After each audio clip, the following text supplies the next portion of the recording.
This is Writer's Row. I'm DC Wright-Hammer, and tonight I want to talk about 3 mistakes that I made self-publishing. I'm hoping that I can save you some time and effort when you're self-publishing if you choose to go that route, and if you avoid these 3 mistakes, you've got an opportunity to have a lot of success, I think. And before we get into tonight's topic, I want to remind everyone, if you're watching Writer's Row, make sure to subscribe down below on YouTube. It helps the channel out quite a bit the more subscribers we get, and give this video a thumbs up. It helps with the YouTube algorithm so that others can find this video. Number 3 on my list of mistakes that I made self-publishing, and it's really a microcosm of the other 2 mistakes that we'll go over, but rushing the process of self-publishing. I think this is a big mistake that I made for sure, one that I definitely regret. I think a lot of independent authors share in this urgency that they've been writing their manuscript for a year or 2 years, maybe longer, and they just really want to get it published. They want to feel a book in their hand. They want to start selling digital copies. They want to really be able to describe themselves accurately as an author, as opposed to simply just a writer with different manuscripts on their computer and things like that. So don't rush the process. If you think that you can publish, say, by September, give yourself 2 to 3 or 4 months or even longer to really just get that manuscript polished, get it exactly where you want it to be, and then dive in and make sure you have a great self-publishing plan, how you're going to get digital the digital formatting done, how are you going to get your book covers made, all the other stuff that comes after writing. Give yourself extra time. Don't rush it, and really enjoy that transition of the process from writing to publishing, and really try to draw a distinction, draw a line between those two. Take off your writer hat to some extent, put on your business and publisher hat, and try to get out the very best product you can. Rushing the process is going to make that very difficult. The number 2 mistake that I made when I self-published was not having a marketing plan. I mean, I had like 400 people on my Facebook page and friends and family who had said they were going to buy my book, read it, and review it, but that's not really a marketing plan. I ran that by my editor at the time, who also works with a lot of other indie authors specifically and does marketing, or at least market research, and she calculated I was probably, with the numbers I had on social media, only able to target about 5% of my audience. And so that really showed with the numbers that I put out. After my first few days, the sales started to dwindle, and so did my, it set a really bad precedent those first few days, getting the books out to friends and family really quickly, and then I just didn't know how to recover from there. And I think I've seen a lot of authors who, again, if you go back to number 1, if they're rushing the process, they really haven't developed like a marketing plan that encompasses selling digital copies, selling paperbacks, running specials. What are good websites to help promote your book? Are there book bloggers? Are there reviews that you can get ahead of time that you can count on, so you can start moving up the ranks a little faster because your book is getting more exposure on Amazon or other big websites?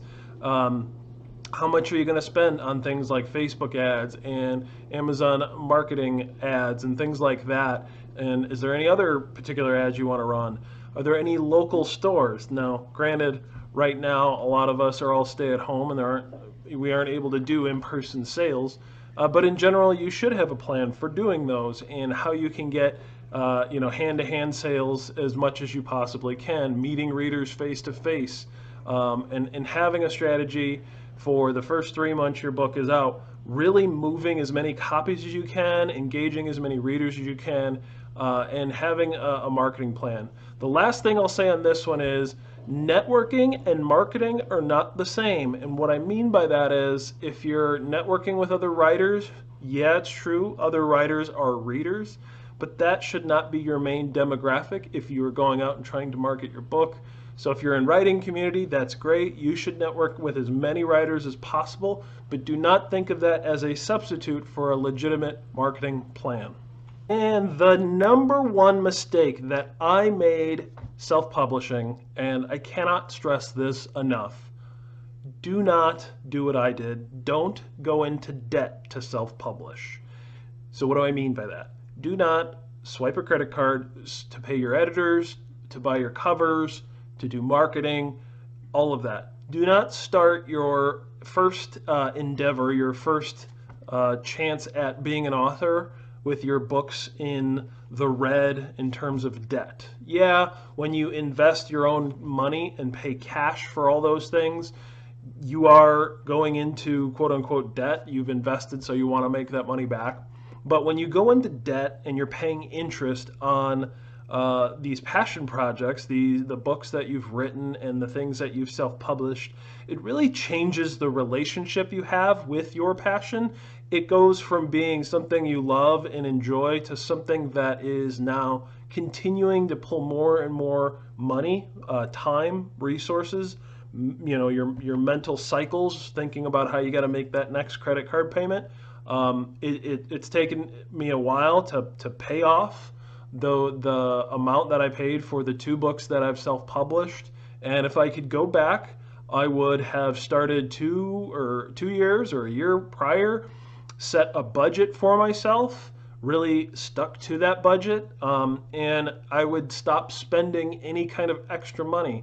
And so if you want to run ads, it might cost $2, $3, $4 a day, and don't go buy a coffee that day, don't eat out that day, cut expenses elsewhere, start a book fund where you take any extra money you can get and start putting it in your book fund, so when it comes time to do your publishing and it comes time to do your marketing, that you have the cash, the capital on hand to invest in yourself and have the discipline. And this really does bring all 3 of the mistakes that I made self-publishing together, is have the discipline to save and to invest in yourself, the money that it takes to self-publish, and be okay if you self-publish, you do the best you possibly can, you work really hard at it, and if it doesn't work out, you're not indebted to anybody.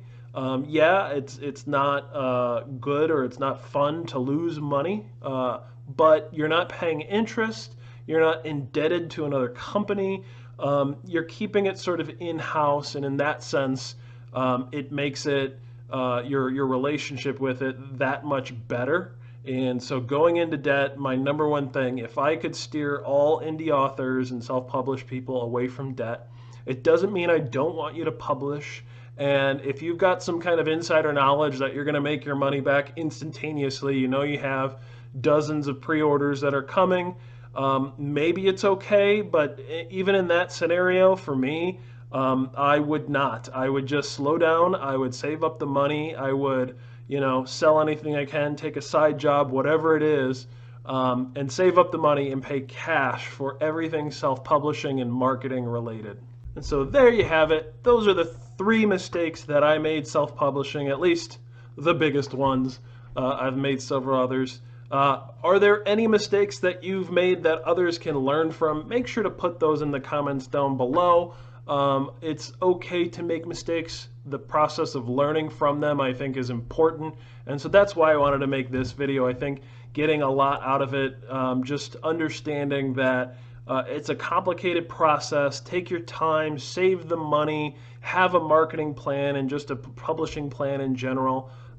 You can really have a much better experience if you go from that perspective. Really appreciate everybody tuning in who has. Again, make sure to subscribe and like this video if you haven't already, and I will catch you next time. Take care.